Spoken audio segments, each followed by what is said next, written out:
aí galera, beleza? Como é que vocês estão? Meus amigos, a casa caiu para o senhor João Dória. Não adianta mais ele continuar mentindo ou tentar aplicar um golpe de marketing. A Indonésia, que também estava fazendo os testes do produtinho aí do chefe dele, afirmou categoricamente que a eficácia do produto é de apenas 65%. Não os 78% que o Butantan tá tentando aí, né, esconder dados, atrasar divulgações para tentar dar um golpe de marketing e tentar levar, né, em banho-maria as coisas. Vamos comentar sobre isso, inclusive vamos mostrar outras incoerências do governo do estado de São Paulo com a relação das vacinas, que a gente vem comentando. Também vamos falar da questão das redes, as últimas novidades do que está acontecendo lá em cima, o que pode estar repercutindo aqui no Brasil. Vamos inclusive falar sobre o Noblar, o caso aí que rondou o final de semana, que até o Mendonça, nosso ministro da Justiça, abriu aí, né, vai abrir uma investigação para averiguar a postagem do Noblar, o que foi que aconteceu. Também vamos trazer as últimas atualizações da presença da Câmara, umas coisinhas até da esquerda hoje, os planos para 2022. Tem muita coisa para falar, um pouquinho de Sérgio Moro, mas vamos começar primeiro falando das redes. A gente vai falar do Dória da metade pro fim, porque tem muita coisa para falar do Instituto Butantan. Mentira, tem perna curta, né? Não adiantou. O Dória, inclusive, ele aceitou e confirmou que ele mentiu. Na verdade, ele omitiu a matéria da Science. Foi tanta pressão que ele postou a matéria inteira. Fez uma meia pedido de desculpa. Mas vamos começar aqui e vejam só. O que foi que aconteceu? Eu mostrei pra vocês no vídeo de ontem. E aí o negócio, ao longo do dia, foi tomando forma. O Noblar havia postado uma matéria da Folha de São Paulo.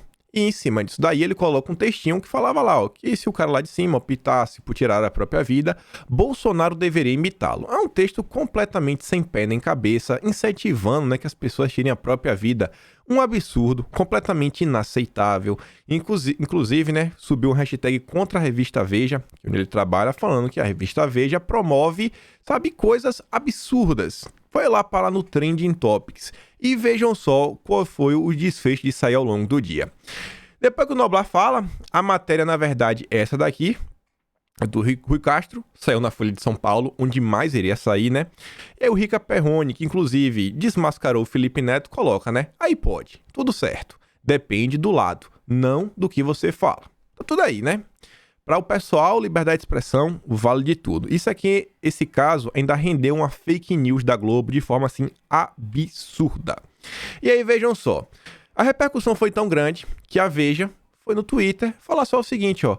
Veja repudia com veemência a declaração do colunista Noblar publicada em seu Twitter de que o presidente Jair Bolsonaro deveria imitar o Trump caso ele opte por tirar a própria vida. Não achamos que esse tipo de opinião contribui nada para a análise política do país. Tá, e aí?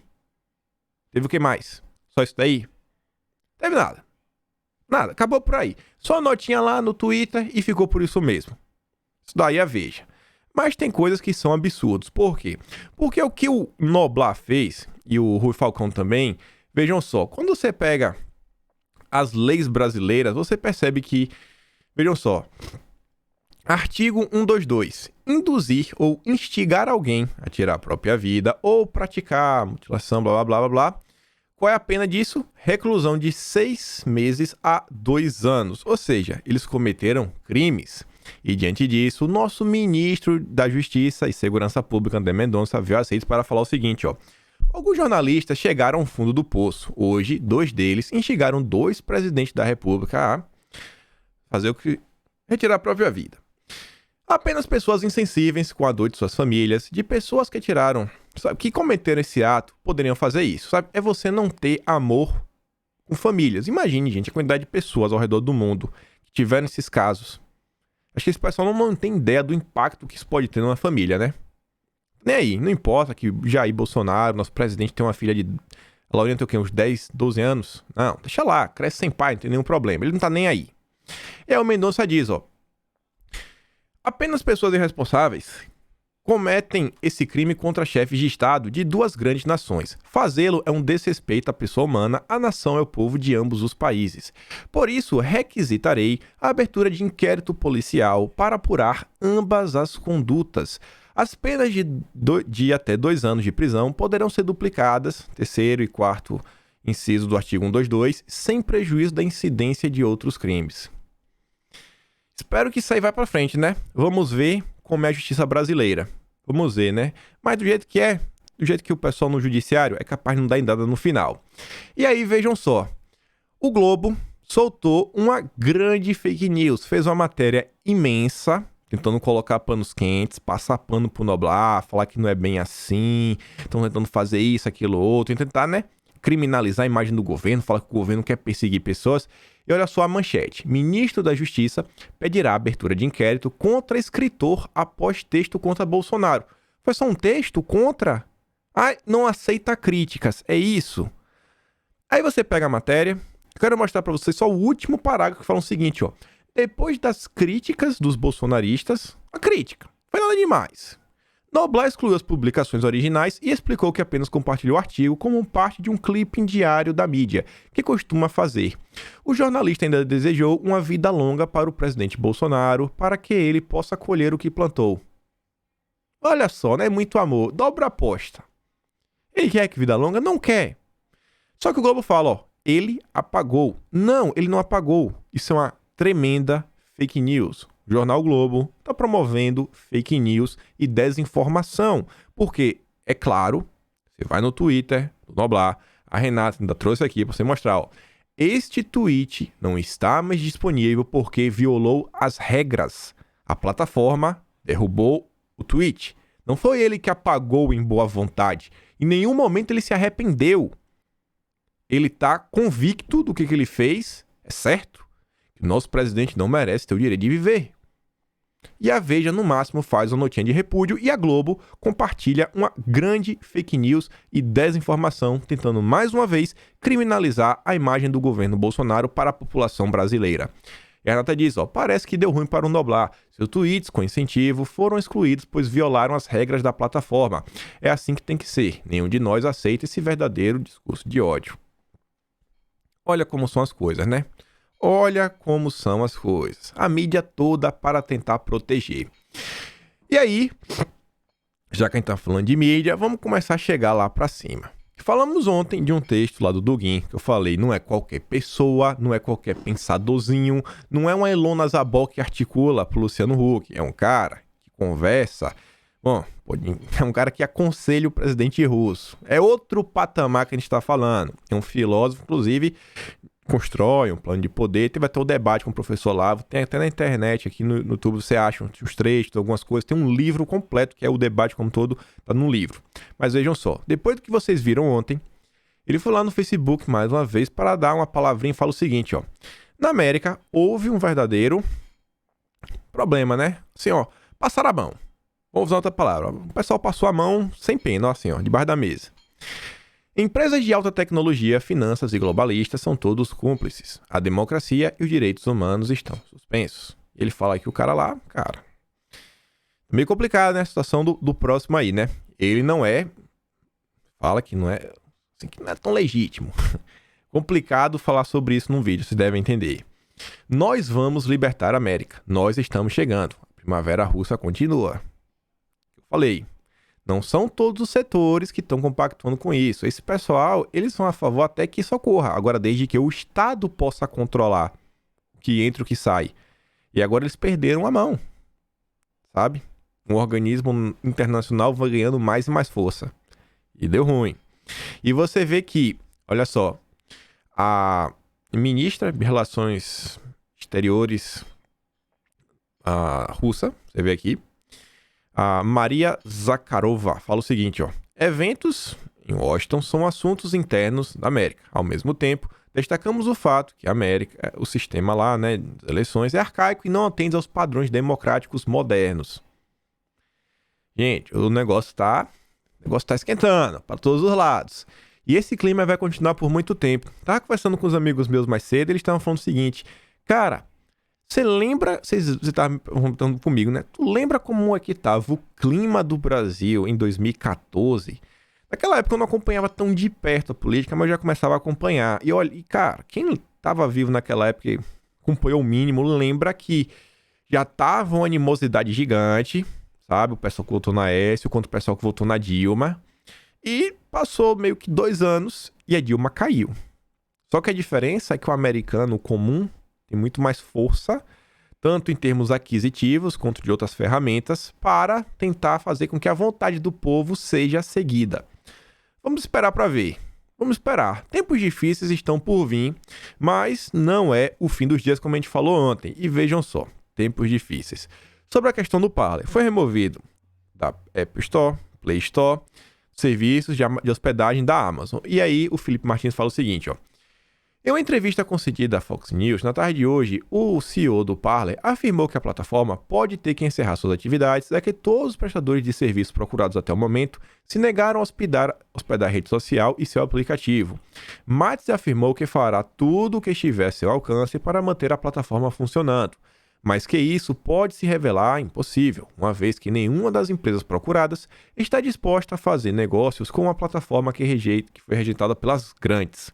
Segundo ele, o boicote vai além do serviço de hospedagem e atinge outros serviços como de e-mail, mensagem de texto e até mesmo assessoria jurídica da empresa. E o Felipe Martins diz, um claro exemplo de como cartéis agem para destruir concorrentes e controlar um determinado setor. Só que neste caso é ainda mais grave, já que o conluio objetiva controlar não apenas o setor, mas o debate público. Coisa tá meio complicada, mas não é o fim dos dias. Eu quero mostrar aqui logo para vocês uma thread do Diego, um cara da área de TI, a especialidade dele é um cientista de dados. Ele fala o seguinte, porque nenhuma nova rede social irá nos salvar ainda, não nesse momento. Ainda não, mas vai. A gente falou ontem também, ou foi anteontem? Tô na dúvida agora. No primeiro momento, acho que foi anteontem, no primeiro momento vai ser ruim para a direita, mas a longo prazo, novas coisas virão que vai ficar mais difícil para nós sofrermos retaliações sem pé nem cabeça. E ele fala o seguinte, neste meio tempo, entre suspensões de contas, seus apoiadores, Parler removido, vou explicar como funciona em relação à tecnologia. Ele vai dar uma simplificada na questão que está acontecendo. Em 4 de abril, em abril de 2020, os serviços do Facebook alcançaram 3 bilhões de usuários ativos por mês. Essa conta considera Facebook, Instagram, Messenger e WhatsApp. YouTube chegou a 2 bilhões de usuários mensais. Em julho de 2020, o Twitter alcançou a marca de 186 milhões de usuários. Baseado nos números acima, já tem mais noção do alcance do poder que as Big Techs têm concentrado em suas mãos. Olha a quantidade, metade do mundo, basicamente, não sei se é usuário único, mas se você olhar em números gerais, é quase metade do mundo estaria lá no Facebook. E agora esse pessoal está usando esse poder de forma política. As Big Techs estão atuando como editores de conteúdo, porém não há o mesmo tratamento para todos. Porque nenhum outro app de rede social pode nos salvar. Ele fala basicamente porque o mercado de mobile, de aplicativos, é 99% Play Store, quer dizer, Android e iOS. É 99%.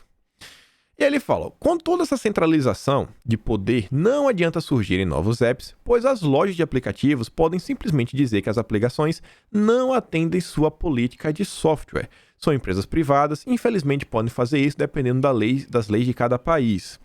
Poderia haver uma rede social, tipo um site responsivo, bem leve, que é acessado pelo navegador do celular sem instalar nada? Sim, mas esbarramos em uma outra questão técnica. Qual é o problema atual? Pense isso aqui. Vamos falar, nem vou usar o exemplo do Diego, vou usar o exemplo de comida, porque eu sei o que o Diego fez. Você tem a fábrica, de refrigerantes. A fábrica fica na Bahia. Refrigerante bem famosão. Aquele lá, a garrafa preta, selo vermelho, fábrica lá na Bahia.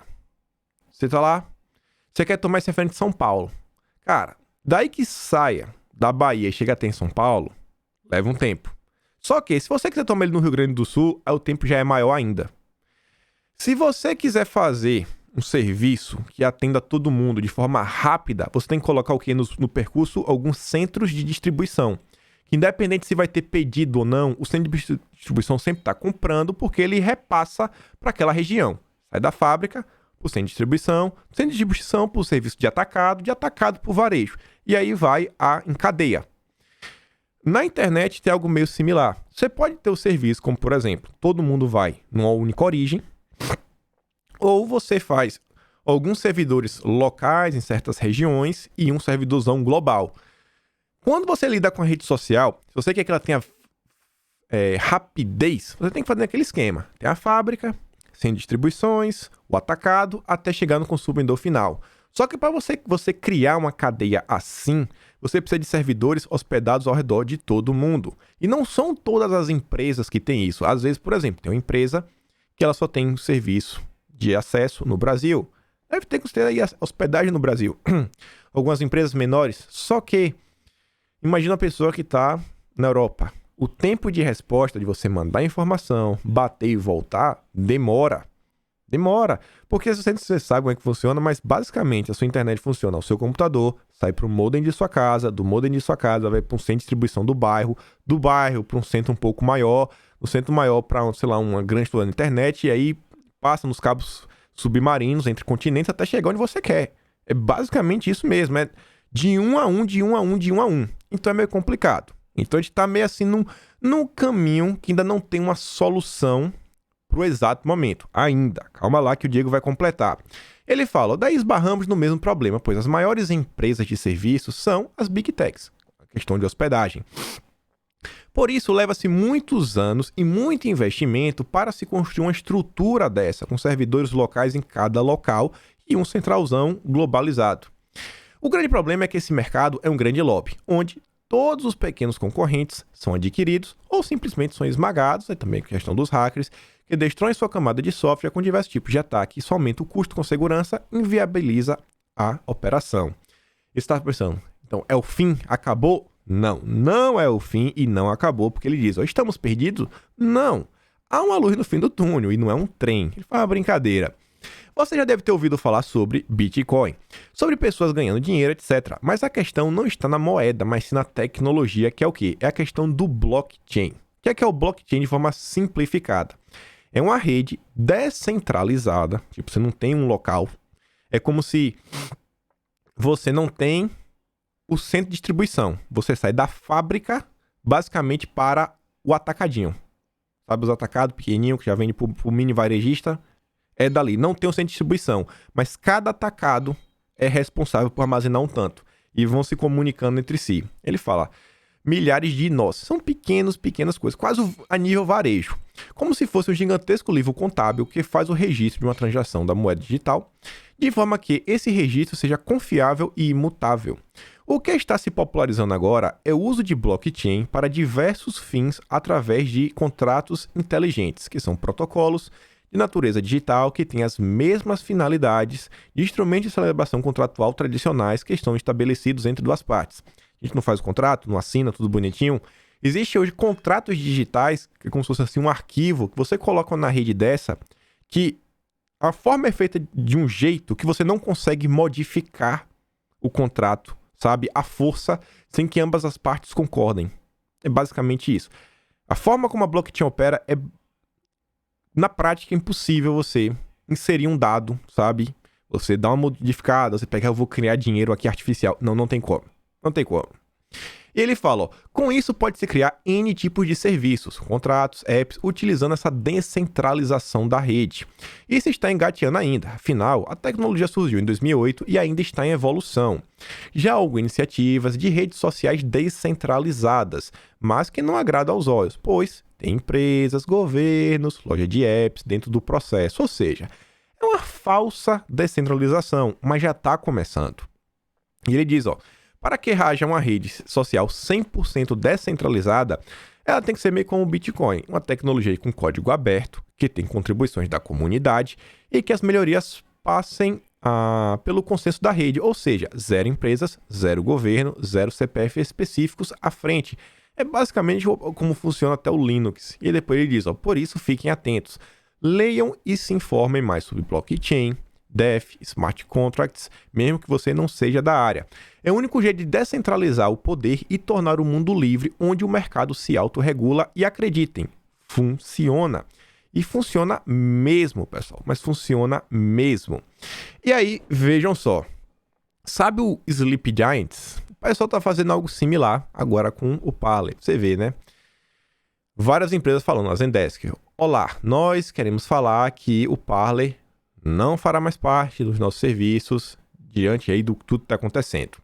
Aí vem lá o Anonymous também marcar uma empresa, como se fosse o Sleep Giants, falar, pô, Cota, eu tô vendo aí que o Parler é um cliente de vocês, isso é uma vergonha se vocês continuarem. Olha aquela pressão do Sleep Giants, aí vem lá o Cota e fala, não, beleza, Não vamos mais promover os serviços. Aí você tá vendo. É a pressão, o mesmo esquema Sleep Giants.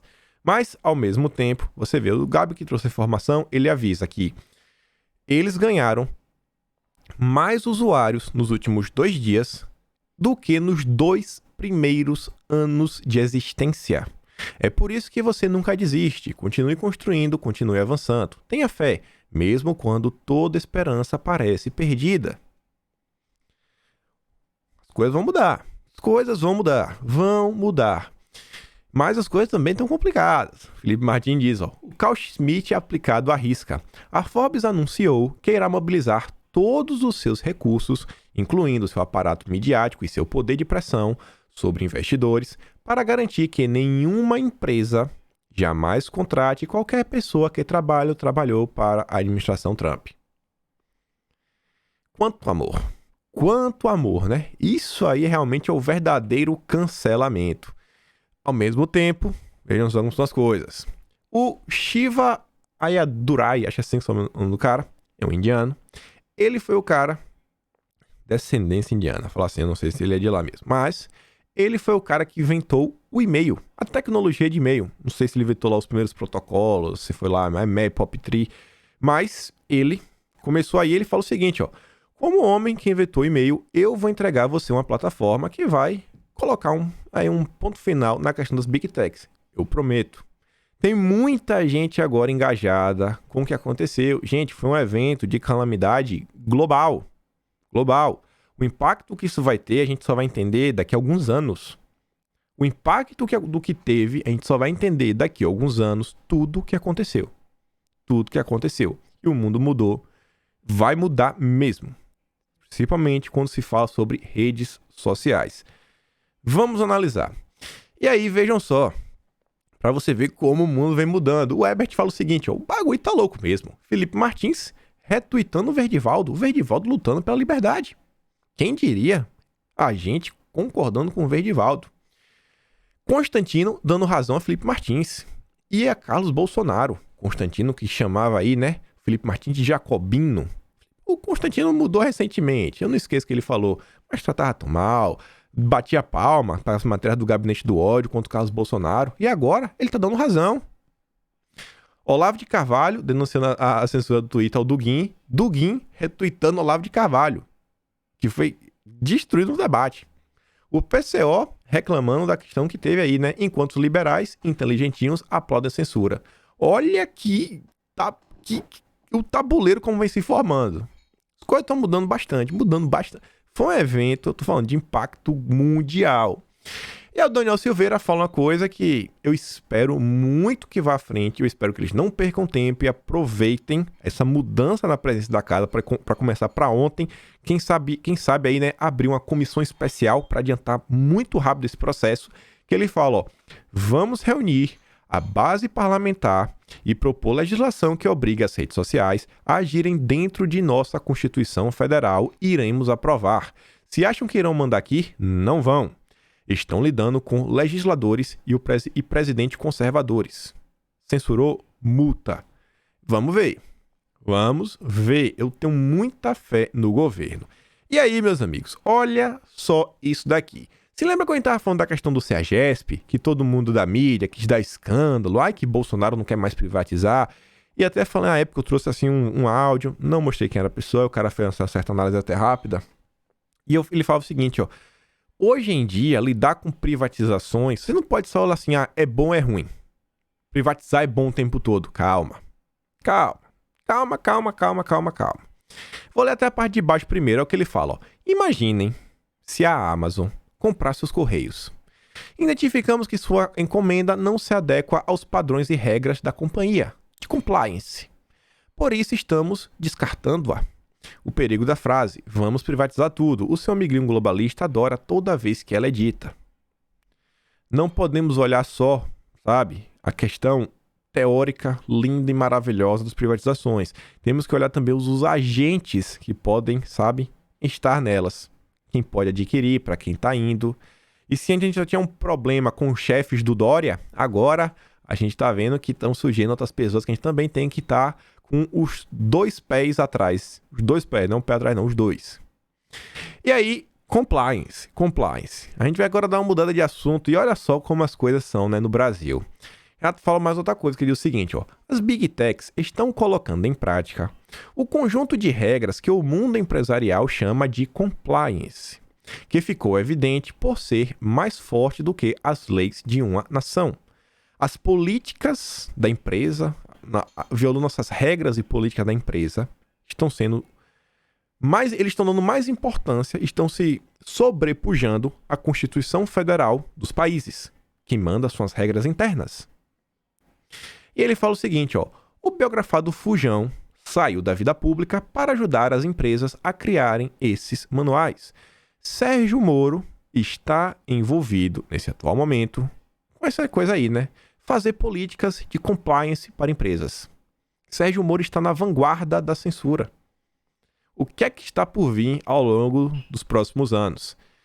O que é que está por vir? Gente, não vou falar de Lula, Odebrecht, nem nada, mas eu vou falar assim, ó. Se vocês olharem a história da Lava Jato, eu venho me debruçando sobre isso.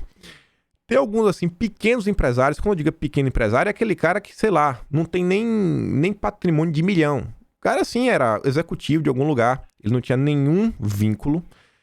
A Lava Jato chegou a pegar esse pessoal e congelar os bens, às vezes por 2, 3 anos. Pessoas com filho, mulheres, tudo.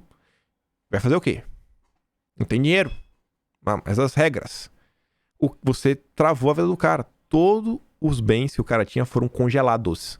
E no final, não, esse cara aí realmente não tinha nenhum envolvimento. Era só um funcionário. Não sabia de nada. Às vezes não era nem ligado às empresas grandes. Esse é o Sérgio Moro. Quanto mais eu olho sobre a atuação dele como juiz, mais eu fico assustado. E esse cara que tá aí, né, para ajudar a criação dessas novas políticas empresariais. O que é que vocês acham que vai vir disso? E aí, olha só. Lauro Jardim nos informa que Sérgio Moro tem planos para 2022 e diz o seguinte, ó. Um dos amigos mais próximos de Moro desenhou recentemente a um interlocutor o que seriam os planos do ex-juiz para 2022. Moro não será candidato no ano que vem, mas apoiaria o nome em troca que realizaria o seu grande sonho, que é o quê? Ser indicado ao Supremo, algo que Jair Bolsonaro prometeu e deu no que deu. Moro quer porque quer uma cadeirinha no Supremo. Esse é a última peça que falta no tabuleiro para, através de um estado policialesco, o uso da força da repressão policial, aí não um postzinho que é apagado, aí não um twitterzinho apagado, é o maior dos maiores cancelamentos. Imagina Sérgio Moro como juiz do STF. Coloca lá uma busca e apreensão e congelamento de bens. Você perdeu tudo que você tem e até ele resolver isso passou 2 anos. Você vai sobreviver do quê? Pedir emprestado? Ele tá aí. Já pensou Sérgio Moro, com antagonista, o único juiz do Brasil que tem uma rede de mídia ao seu dispor?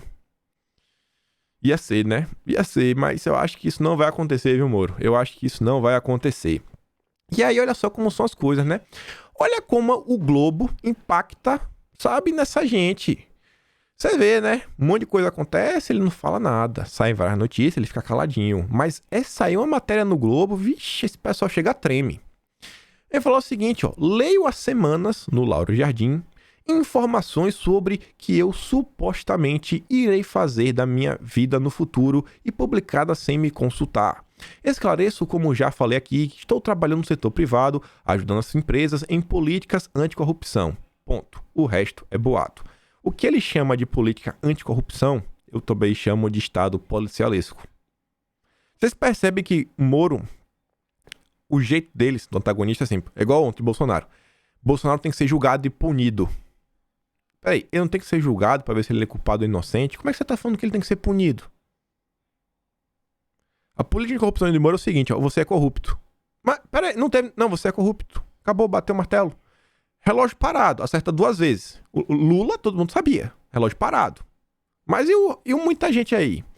A vida jurídica do Sérgio Moro é muito complicada mesmo. Mas muito complicada mesmo. É muito complicada, hein, Sérgio Moro? Muito complicada. E outra pessoa também aí que se deu o trabalho de responder pro Globo foi o Baleia Rossi. Olha só. Primeiro saiu uma matéria falando o seguinte, ó, o que a delação de Duda Mendonça traz sobre Baleia Rossi.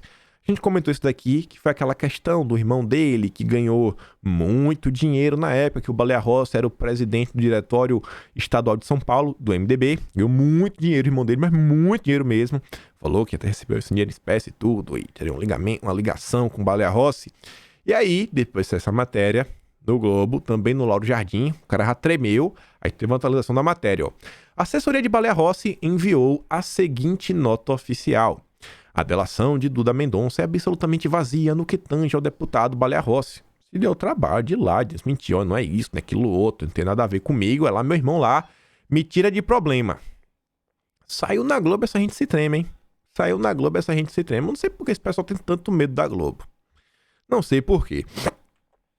Mas continuando para falar do Baleia Rossi, mostrei para vocês ontem, ele falou lá aquele comentário dele sobre a questão do voto auditável, e naquela matéria que ele deu para a Folha, ele também falava que ele não via, sabe, oportunidade para prosseguir com o impeachment. E aí o PT não gostou. O PT não gostou. A Glaze veio a público para falar o seguinte, ó, Baleia perderá votos no PT. Ela fala o seguinte, ó, após o deputado Baleia Rossi dizer que não há nenhum compromisso em abrir um processo de impeachment contra Bolsonaro, Gleisi Hoffmann afirmou neste domingo que o candidato à presidência da Câmara vai perder votos do PT. Dar resposta a crimes do Executivo é o item 3.6 do compromisso de Baleia Rossi com a oposição. Inclui analisar denúncias de crimes do presidente da República, mesmo que não haja acordo para aprovar o impeachment. Ao negar o que tratamos e fechar essa possibilidade, Baleia perderá votos no PT, disse a Gleisi Hoffmann lá no Twitter.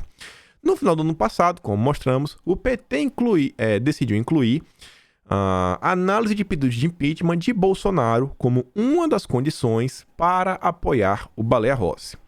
Aí vem, mais uma vez, o Roberto Jefferson, que já foi para Cedes falar que ele nunca viu Bolsonaro declarar apoio ao bloco do Lira, veio falar que Bolsonaro não devia estar se interferindo, que Bolsonaro, toda vez que escolhe alguém, ele erra, as pessoas que ele escolhe todas traem ele, o que me dá a entender que ele tá... Se Bolsonaro escolheu apoiar o Lira, ele falou que todas as pessoas que Bolsonaro escolhe traem ele, é porque Bolsonaro deveria apoiar o Baleia Rossi.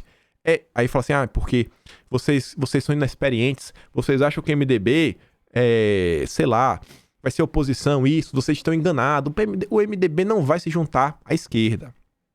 E aí, vejam só, lá vai ele mais uma vez defender o Baleia Rossi, nas entrelinhas, daquele jeitinho lá, né, do leão conservador.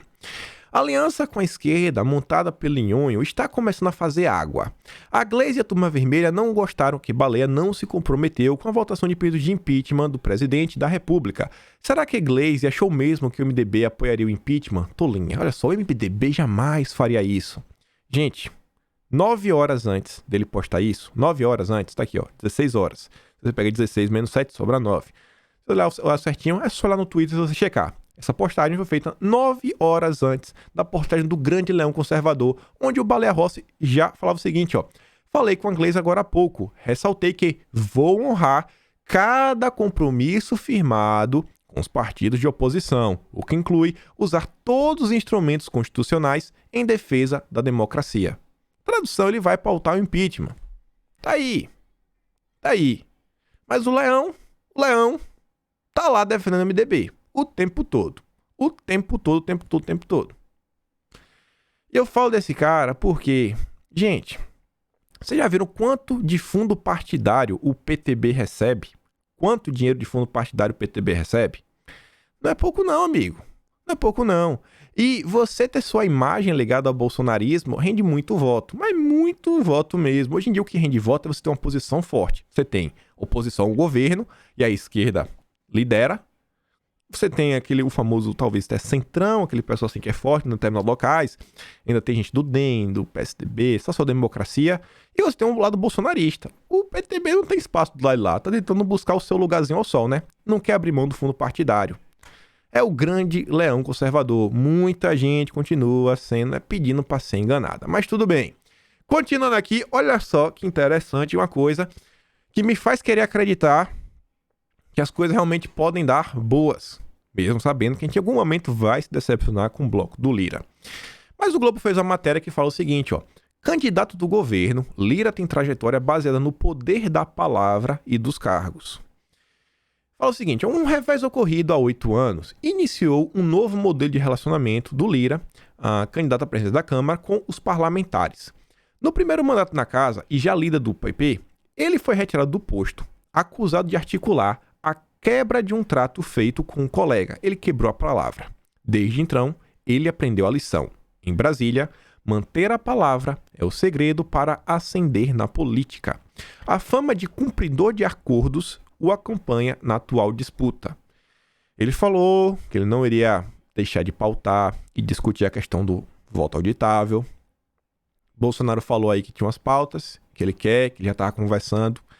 Eu quero crer que a Bia falou, os deputados do Bolsonaro falou que eu quero crer que realmente esse cara vai colocar principalmente as reformas e o voto auditável. Se colocar as reformas e o voto auditável, eu estarei feliz.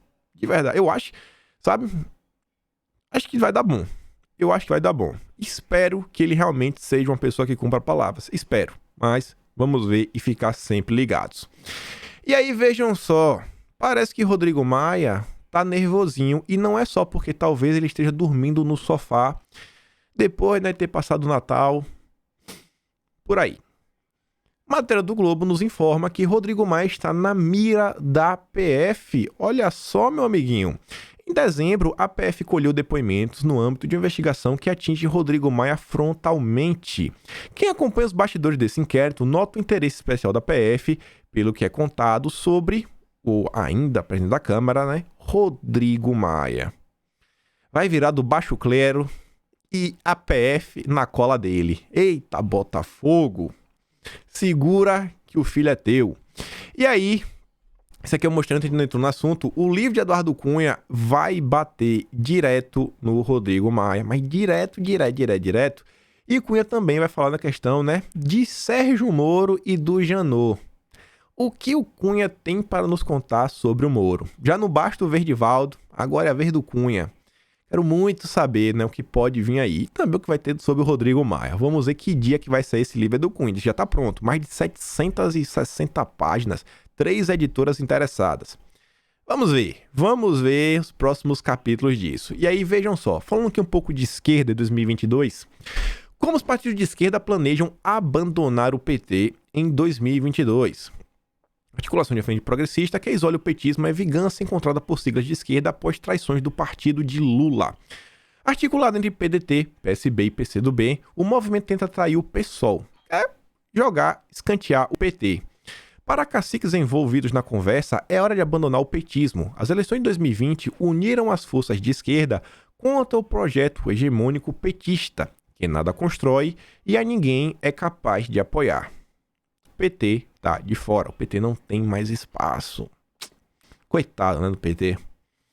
O precário apoio à candidatura do Ricardo Coutinho do PSB na Paraíba, somado ao conflito no Recife com o PSB de João Campos, e a negativa de apoio ao PSOL em São Paulo são 3 exemplos que justificam a decisão dos partidos em abandonar o petismo. E aí mostra, né, que possivelmente essa frente de esquerda vai vir sem o PT. O pessoal vai se juntar. Quem sabe aí, tá até falando que Flávio Dino pode trocar o PCdoB pelo PSB e fazer uma chapa junto com o Ciro Gomes, que até diz, ó, Flávio Dino alimenta ações ambiciosas na cúpula do PSB. Tudo indica que ele realmente pode trocar de partido. Chapa 2022, já pensou? Ciro Gomes e Flávio Dino. É tudo que a esquerda queria, né? Tudo que a esquerda queria. É bom que aí vai polarizar de novo, aí vai ser Bolsonaro fácil. Nem vai ter choro. Aí eu quero ver o pessoal do MBL. Vai lá fazer campanha pro Ciro Gomes. Foro de São Paulo, socialismo pra valer. Vai lá. Já pensou os liberais, Partido Novo, fazendo campanha pra Ciro Gomes? Vai ser delicioso assistir isso, mas delicioso ver isso daí, né? O choro da esquerdalha. E aí, vejam só também. PF pede 3 dias para gravar HDs com mensagens da Lava Jato sobre Lula. Gente, não sei se vocês, assim, isso aqui não é algo assim que você precisa ter muito conhecimento de internet. Existe, segundo a PF, estima-se que haja 7 terabytes de arquivo. Computador, assim, normal, acho que padrão hoje em dia, já chega assim, aproximadamente de 1 tera. De 500 GB a 1 tera. Gente, um celular deve ter numa faixa celulares mais modernos hoje, o Mi assim, padrão, são os iPhones novos, os Galaxy novos, uma média assim de 128 GB, os flagship, né, o modelo top de linha. Seria quase assim 1/8 de 1 tera. Olha quanto tempo leva para você encher, sabe, um celular, a memória, sem tirar foto. Se você tirar foto, sobe rápido. Gente, arquivo de texto é irrisório, é minúsculo. 7 terabytes de conversa, que tal possivelmente essa questão dessas conversas aí de Moro com os procuradores, lá da Vaza Jato do Verdivaldo. Cara, o que Moro tanto conversava? Tanto conversava. Cara, eu jamais queria ver Lula, né, se dando bem na vida. Jamais. Agora, eu queria muito saber, né, o que Moro tanto conversa. Eu tô dividido entre meu desejo de ver Lula voltar para ver o sol nascer quadrado e meu interesse de saber, né, o que Moro tanto conversa para não precisar de 7 terabytes de informação, para ter 7 terabytes de informação. É absurdo. É absurdo. É assim, eu não sei. Eu não consigo entender. Deve ter muita áudio, muito vídeo, imagem, que não tem como ser apenas de conversa. Não tem como, a não ser que o pessoal escreva textos e mais textos o dia inteiro. 7 terabytes. O que será que Sérgio Moro escondeu, né? Todo esse tempo. Moro. A coisa tá ficando interessante pra você. E aqui, só pra falar rapidamente, vejam só. Luciano Huck falou que vai decidir, né, o que ele vai fazer em 2022 até julho desse ano. Tem prazo. Até julho, ele deve decidir se ele vai sair candidato ou não. Interessante que o Globo já dá espaço, né? Lauro Jardim de novo. Tudo que sai lançando no Huck, esse pessoal publica. E aqui falando da Ilona Zabó, que é uma das articuladoras políticas do Moro, a TV Cultura aqui nos informa que, olha só, autora do livros Drogas, as histórias que não te contam.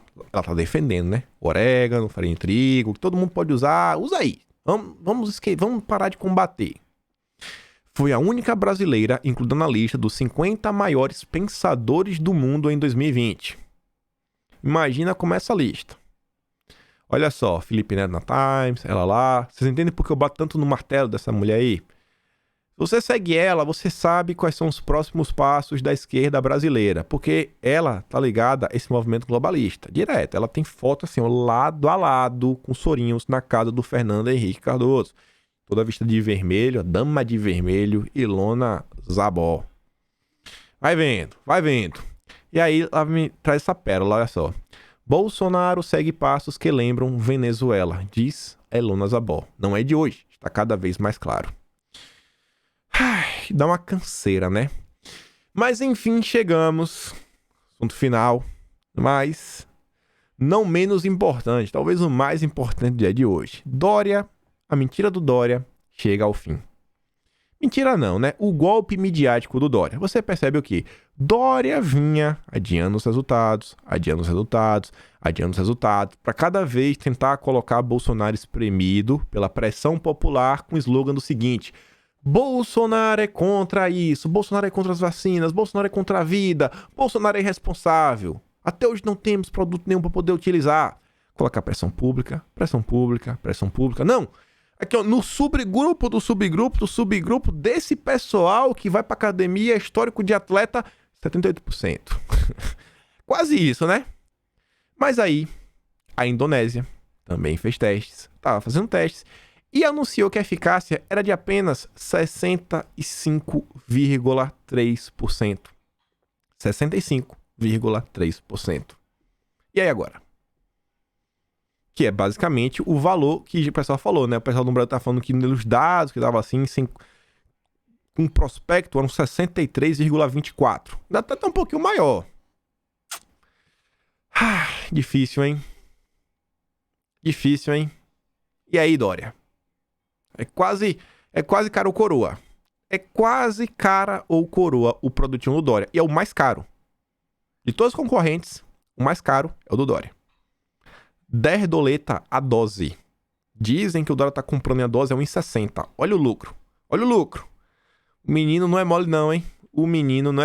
E aí você vê, ó, a Indonésia aprovou o uso emergencial. A eficácia, de acordo com os testes, foi de 65,3%, bem menor do que os 78% anunciados pelo Butantan. Mentira, antagonista. Em nenhum momento, o Butantan afirmou que era 78%. Um determinado grupo, para isso, era 78%. Mas, vocês sabem, né? O Maynard deve estar com um contrato com o governo do estado de São Paulo, porque ele agora tem uma Rata Connection na TV Cultura. Então, ele agora tá com a coleirinha. Ele não tem mais, né? Não tem mais a liberdade de falar o que quiser. Com Dória, é assim, ó. No chicote. É no chicote, no Maynard. Aí, ó, mais o bastante para ajudar. Oh, meu, vai ajudar, né, Maynard? Oh, meu Deus. Jornalista independente, né? A gente vê por aqui. O primeiro indonésio a ser vacinado semana que vem será o presidente, Joko Widodo. E aí, vejam só. Não vou mostrar aqui de novo. Ontem vimos que o secretário de Saúde de São Paulo falou o seguinte: não é hora de sermos tão cientistas. Por quê? Porque eles sabem dos dados. Eles sabem. Eles sabem que a eficácia é extremamente baixa. Então, não, vamos esquecer a ciência, o momento é urgente, qualquer coisa serve. E aí, vejam só, depois que ele fala isso, aí o antagonista está trazendo uma matéria dele, ó. Me causa espanto tremendo. Jean, sei lá como é que se fala o segundo nome dele, secretário de Estado de Saúde de São Paulo, diz que causa estranhamento às exigências da Anvisa. Ah, é? Causa estranheza? Como informamos, a agência pediu mais dados. O Instituto Butantan passou a dossiê para a Anvisa com 10 mil páginas. Dessas constam todos os dados de todos os voluntários envolvidos, o que me causa um espanto tremendo. Olha só, foi esse estudo que fez com que o escritório independente, um escritório internacional, tradução, o Dória mandou lá para os chefes dele dar aquela maquiada, que analisou esses dados, pudesse checar as conclusões de eficácia, sabendo quem recebeu e quem não recebeu o produto. Se eu tenho um comitê internacional independente, assim que o Brasil não consegue falar nada, né? Os chefes do Dória são os únicos que têm voz, extremamente rigoroso. Como é rigoroso, né? Que consegue analisar, ora, gera questionamento. Gente, todos os médicos da internet falam que faltam dados. E todos os médicos da internet dizem que o que a Anvisa pediu é coisa do mais básico, do mais básico, do mais básico, do mais básico, que eles não conseguem compreender como o Butantan ainda não enviou. De tão absurdo e fácil que é. Inclusive, o próprio João Dória veio às redes publicamente para confirmar que sim, não demos dados suficientes. Estamos escondendo dados. A gente vai chegar lá. Olha só, a Anvisa pode aprovar o uso emergencial da Oxford antes do prazo. Por quê? Porque está mostrando os dados. Fica aqui até fora de ordem. Esse daqui é da Fiocruz primeiro, ó. A presidente da Fiocruz, Nízia Trindade, disse que a Anvisa pode conceder uso emergencial antes do prazo de 10 dias. É possível que se consiga a validação em menos tempo, porque a Fiocruz vinha trabalhando no processo de submissão contínua para registros. Já vinha fazendo o processo com tempo, não era de hoje. Estamos com expectativa muito favorável pela autorização devido à consistência dos dados apresentados do imunizante. Na última sexta-feira, a Fiocruz pediu à Anvisa autorização para uso emergencial do produto pela AstraZeneca com a Universidade de Oxford. No dia seguinte, a agência reguladora informou que o pedido entregue pela fundação trouxe os documentos preliminares e essenciais para a avaliação detalhada da agência. Aí, cara, é só mostrar os dados. Mostra os dados. E aqui, voltando, vejam só. O secretário de Saúde disse que dados enviados estavam completos. Como assim completo? Ele está reforçando. Mas eu trouxe aqui de novo. Percebe que eu estou trazendo só matéria do antagonista? Nenhum jornal no Brasil está ajudando tanto o governo do estado de São Paulo quanto o antagonista. Será que esse é o preço para ter um programa na TV Cultura, uma Rata Connection está no ar? Que vergonha, Maynard. Que vergonha, que vergonha. E olha só, o Dória, antes de mostrar que ele assume que não tem dados suficientes, isso daqui é uma meia-boca. O Dória, nesse exato momento, ele está indo de encontro ao Átila, nosso cientista. Olha o que o Dória disse, ó. É preciso senso de urgência da Anvisa para a liberação do produto Butantan. Beleza. Entendo. É realmente um período, a gente tem que ter uma urgência. Eu entendo. Desde que você apresente os dados. Só que olha o que o Dória fala agora. Aquele momento assim pra você bater o print, não mostra a minha cara, não manda a minha cara, mostra só o texto. Já tá grifado assim bonitinho, que é pra a pessoa bater o olho e falar, rapaz, ritos da ciência devem ser respeitados. Mas a gente pode dar assim uma certa modificada, sabe? Aliviada, sabe? Passar a mão na cabeça, sabe? Não vamos ser assim tão criteriosos. Sabe, eu sei que é importante a ciência, mas tem momentos que a gente precisa deixar a ciência de lado. Mas devemos lembrar que o Brasil perde cerca de blá blá blá. Vamos deixar a ciência de lado? Vamos deixar a ciência de lado que a gente tem mais problemas? Agora não é hora de falar de ciência. Não é mais hora de falar de ciência. Com a liberação da Anvisa, bilhões de produtos já estão prontos e poderão salvar vidas. Não é hora de falar de ciência. Tanto que, vejam só, lá vai o Dória. O antagonista faz mais uma matéria. Gente, esse tweet, o único tweet, o antagonista cria uma matéria, ele coloca o tweet, ele coloca o texto do tweet e ainda coloca um comentário. Não vou mostrar o tweet, já mostrei, mas fala o seguinte, ó. Dória pede que a Anvisa tenha senso de urgência. Um dia depois da Anvisa informar que está em completa documentação, entregue pelo Butantan, Dória pediu que a agência reguladora tenha senso de urgência. O governador disse no Twitter. Por que não falou assim, não? Dória fala que precisamos relativizar a ciência. Por que não fala isso? Tem que ajudar, né? Mais uma materinha daquela, ó, sabe, no chicote. Chicote estrala. E aí, temos que deixar a ciência de lado. Porque Dória tem medo da ciência. Você vê, ó. Science. Pessoal, estou repostando a matéria da Science com título e texto na íntegra. Um bom sábado para todos. Gente, da última vez, não foi porque faltou espaço, nem nada. Ele removeu propositalmente. Dória removeu informações propositalmente. E eu vou colocar aqui as duas, ó, lado a lado. Lado a lado.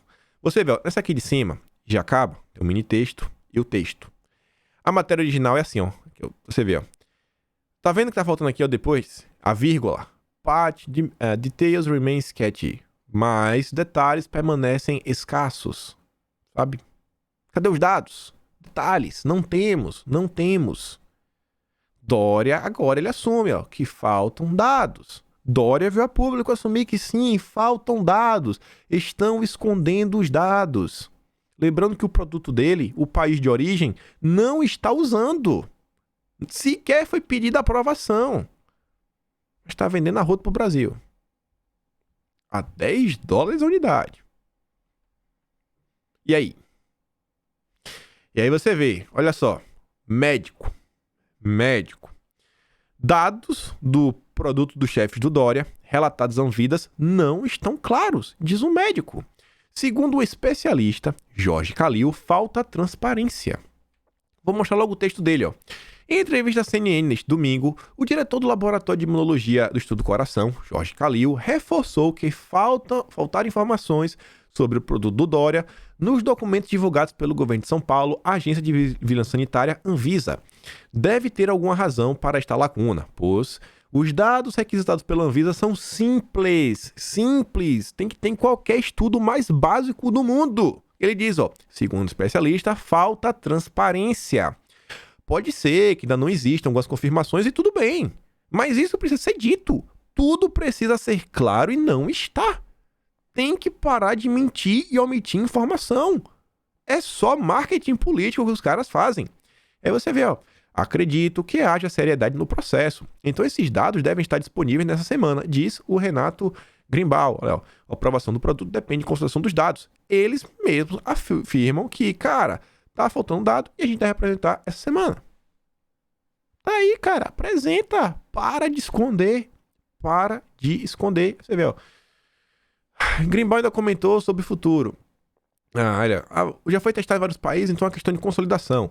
As defesas que produzimos naturalmente com outros produtos aí, né, são leves. Então pode ser que a gente tenha que usar, né, a cada 2 anos ou a cada 3 anos. Você vai usar o produto para ficar reusando a cada 2 anos. E aí, vejam só. Gente, o Dimas Covas em vídeo, fugiu da pergunta igual o diabo foge da cruz. E eu quero mostrar para vocês porque é inacreditável. Aqui. Esse vídeo merece. Eu vou mostrar esse vídeo aqui também no canal do Telegram. Quem fica me mandando mensagem no perfil privado, gente, o canal do Telegram. Não me procura no Telegram. Clica no link que tá aqui na descrição que você vai me achar. Eu sei que tá com eco, mas não vai ficar com eco o tempo todo. Mas olha só. da Coronavac foram apresentados na última quinta-feira.